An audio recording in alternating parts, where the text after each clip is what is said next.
بسم اللہ الرحمن الرحیم۔ السلام علیکم ورحمۃ اللہ۔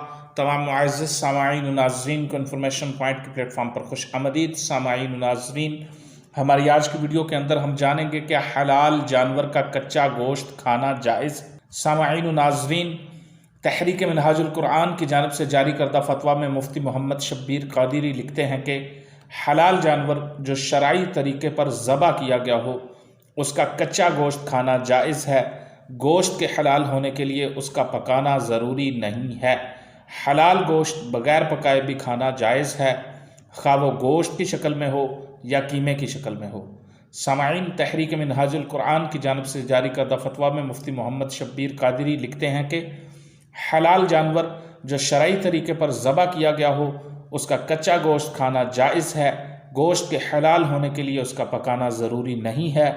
حلال گوشت بغیر پکائے بھی کھانا جائز ہے، خواہ وہ گوشت کی شکل میں ہو یا قیمے کی شکل میں ہو۔